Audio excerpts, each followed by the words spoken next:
নমস্কার বন্ধুরা, কেমন আছেন সবাই? স্বাদে আহ্লাদে চ্যানেলে আপনাদের সকলকে স্বাগত জানাই। আমার আজকের রেসিপি ডিমের কোরমা। এই রেসিপিটি তৈরি করা যেমন সহজ, খেতে কিন্তু তেমনই সুস্বাদু। এই সহজ এবং সুস্বাদু রেসিপি কি করে তৈরি করা যায় চলুন তাহলে দেখে নেওয়া যাক। ডিমের কোরমা বানানোর জন্য এখানে আমি সেদ্ধ করে ডিমের খোসা ছাড়িয়ে রেখে দিয়েছি। 8টা ডিম আমি এখানে নিয়ে নিয়েছি। আর এখন একটা ছুরির সাহায্যে ডিমের গায়ে একটু কাট করে নিচ্ছি। এতে করে নুন এবং মশলা সব কিছু কিন্তু ডিমের মধ্যে খুব ভালো করে ঢুকে যাবে। আর ডিমগুলো যখন আমি তেলের মধ্যে ভাজবো তখন কিন্তু তেল গায়ের মধ্যে ছিটকে আসবে না। একে একে সবগুলো ডিমের গায়ে আমি একটু করে কাট করে নিয়েছি। আর এখন ডিমের মধ্যে আমি দিয়ে দিচ্ছি খুব সামান্য একটু লবণ আর দেব সামান্য একটু লঙ্কার গুঁড়ো। নুন আর লঙ্কার গুঁড়ো দিয়ে ডিমটাকে ভালো করে আমি মেখে নিব। কোনো রকম হলুদ গুঁড়ো কিন্তু আমি এখানে ব্যবহার করছি না। কোরমাতে কিন্তু হলুদ গুঁড়ো ব্যবহার করা হয় না। এবার এই ডিমটাকে আমি রেখে দেব। গ্যাস বার্নারে আমি কড়াই বসিয়ে দিয়েছি। আর কড়াই গরম হলে এখন আমি এর মধ্যে দিয়ে দিচ্ছি 2 চামচ সাদা তেল আর দেব 1 চামচ ঘি। আপনারা চাইলে পুরো রান্নাটা কিন্তু সাদা তেলে করতে পারতেন, তবে সাদা তেলের সাথে একটু ঘি মিশিয়ে নিলে কোরমার স্বাদ এবং গন্ধ দুই কিন্তু খুব ভালো আসে। ঘিটা পুরোপুরি মেল্ট হয়ে গেছে। এখন আমি এর মধ্যে দিয়ে দিব 2টো মিডিয়াম সাইজের পেঁয়াজ কুচি। পেঁয়াজটাকে ভালো করে কুচিয়ে নিয়েছিলাম। আর এখন গ্যাসের ফ্লেমটাকে আমি মিডিয়াম করে দিয়ে এই পেঁয়াজটাকে খুব ভালো করে বাদামি করে আমি ভেজে নেব। গ্যাসের ফ্লেমটাকে কিন্তু বাড়িয়ে এই কাজটা করবেন না, তাহলে কিন্তু পেঁয়াজটা পুড়ে যেতে পারে। মিডিয়াম ফ্লেমে পেঁয়াজটাকে 3 থেকে 4 মিনিট একটু নাড়াচাড়া করে নিলেই দেখবেন পেঁয়াজের রং কিন্তু চেঞ্জ হয়ে যাবে। আর এই পেঁয়াজটাতে আমি এখন বেরেস্তা তৈরি করছি। কোরমাতে বেরেস্তা দিলে কোরমার স্বাদ এবং গন্ধ দুই খুব কিন্তু ভালো আসে। দেখুন পেঁয়াজটা কিন্তু ধীরে ধীরে কালার চেঞ্জ করে নিচ্ছে।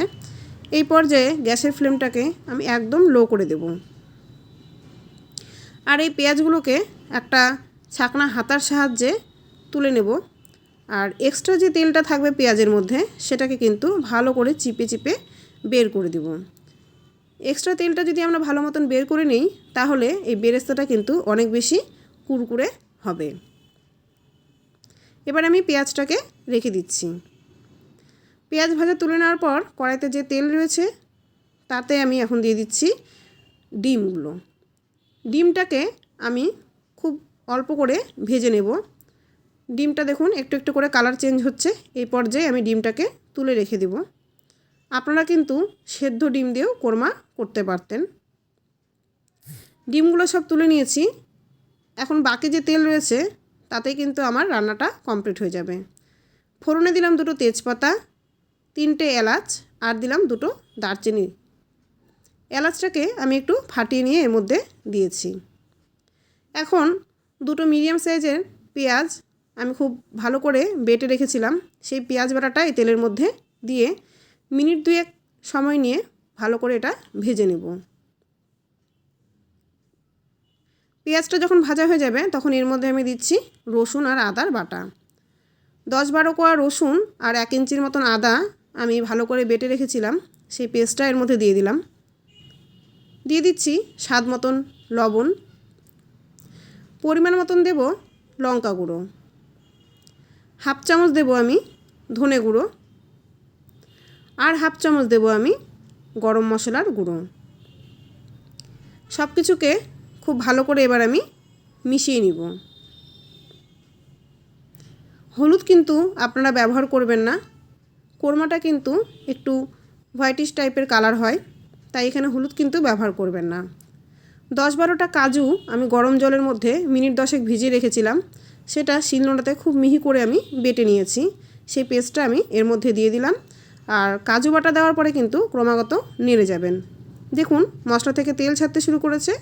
আর এখন আমি গ্রেভির জন্য দিচ্ছি দুধ। 2 কাপ মতন দুধ আমি এখানে দিয়ে দিলাম। দুধটা কিন্তু আমি একবার জাল করে ঠান্ডা করে নিয়েছিলাম। যখন ঝোলটা ফুটে উঠেছে তখন আমি এর মধ্যে সেদ্ধ করে নেওয়া ডিম দিলাম আর দিয়ে দিয়েছি কাঁচা পাকা লঙ্কা। দেখুন গ্রেভিটা এখন একটু পাতলা মনে হচ্ছে, তবে মিনিট 5 ফুটিয়ে নিলেই দেখবেন গ্রেভিটা কিন্তু অনেকটাই ঘন হয়ে যাবে। ভেজে রাখা বেরেস্তার কিছুটা আমি এর মধ্যে দিয়ে দিলাম আর দিয়ে দিলাম স্বাদ মতন চিনি। খুব ভালো করে এবার সব কিছু মিশিয়ে নিচ্ছি আর মিনিট 5 সময় নিয়ে এটাকে এবার আমি ফুটিয়ে নেব। দেখুন 5 মিনিট পরে গ্রেভিটা কিন্তু অনেকটাই ঠিক হয়ে আসছে। এবার কিছুটা বেরেস্তা উপর দিয়ে ছড়িয়ে দিলাম। এটাকে ঢাকা দিয়ে 2-3 মিনিট স্ট্যান্ডিং টাইমে রেখে দেব। 2-3 মিনিট পর দেখুন তেল কিন্তু উপরে ভেসে উঠেছে। কোরমা কিন্তু একদম রেডি হয়ে গেছে পরিবেশনের জন্য।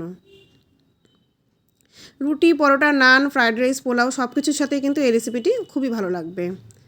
রেসিপিটি যদি ভালো লেগে থাকে তাহলে অবশ্যই লাইক করবেন, কমেন্ট করবেন এবং শেয়ার করবেন। আমার চ্যানেলে নতুন বন্ধু হয়ে থাকলে চ্যানেলটিকে সাবস্ক্রাইব করে আমার পাশে থাকার অনুরোধ রইল। আর পাশে থাকা বেল আইকনটিকে অবশ্যই প্রেস করে দিবেন, তাহলে চ্যানেলে যখনই নতুন ভিডিও পোস্ট করব তার নোটিফিকেশন কিন্তু আপনারা পেয়ে যাবেন। সম্পূর্ণ রেসিপি দেখার জন্য আপনাদের সকলকেই ধন্যবাদ। আজকে এটুকুই, আবার হাজির হব খুব তাড়াতাড়ি।